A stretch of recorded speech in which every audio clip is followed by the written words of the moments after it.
इंसान के मन में शादी होते तू खेत शादी होते सब भैया एक खेत होते यार वो दूसरा बनाए का बनाए नहीं सकता एक दीदी बने बर्तन में हुए तो घर में नहीं हुआ है पर यह तो शरीर रखते हैं कि चक्कर हुआ है नाचे कूदे तो बिना कभी हुआ है वो लगाना खोज गई अरे एक दिन के शादी में तू रहा ना के नहीं जाना रे तू का के निकाले जब तू रहा ना के जानी तक वहां कौन दिन के जानी तक आपके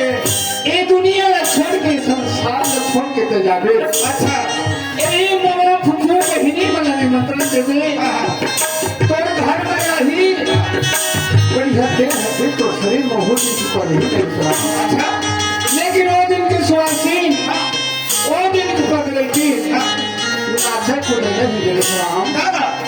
वो दिन की सुहासी वो दिन के पकड़ती अब वो दिन के पराती तो वो विदा कर ही कर अच्छा कोने मार में एक दिन के बाद जी ऐसे बता करना यार अब हम एक खेत मारेंगे भाई हम किसे जान दे मारना रे मार खा मारिया मार तारे कब जानिया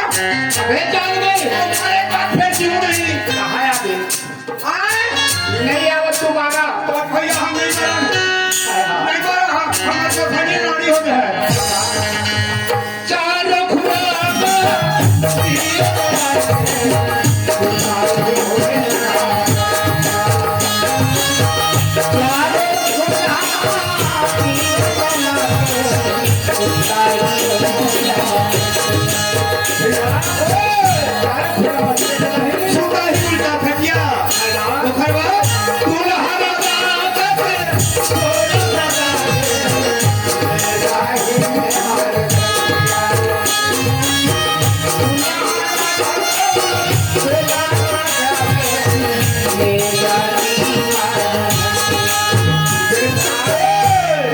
ले जाही और हट गया लेकिन वो भावर कैसे के निकला हट गया भावर पर भैया कहीं आए भैया अरे जी ये तुम्हारे बांस के साथ घूमे है चले अगम गड़ी थे मरे के बाद 3.5 हाथ भैया तो रखने के धीरे धीरे सलाम अच्छा गड्ढा हाँ भैया ओ मैं तुमने 5 भावर घुमा दी ना तुमने नहीं बताया अरे हाँ तो जी तू भावर होई के ना हाँ भैया सही बात है हाँ पूरी चाही बन के मारे कबर के पूरी चाही बन के मारे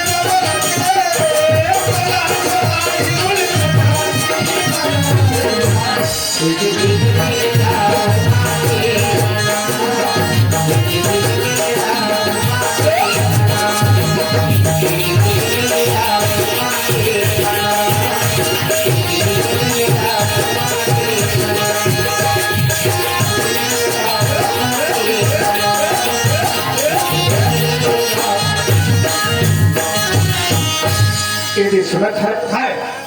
आज वो बालक के खाए हैं और बालक के आशीर्वाद से सब सगा पहुना मनता टूके हैं गिरीश राम। तो हमारे कुल में चाहे हो जानता है वो बालक के खाते का छुटान कर देता है तो कहाँ छूटा है अभी के पैसा है। अच्छा तो बातें थे ताया कौन मिला छूट गयो मैं बताऊं जय जय मरी लाला बाजा खुलाना जय जय मरी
है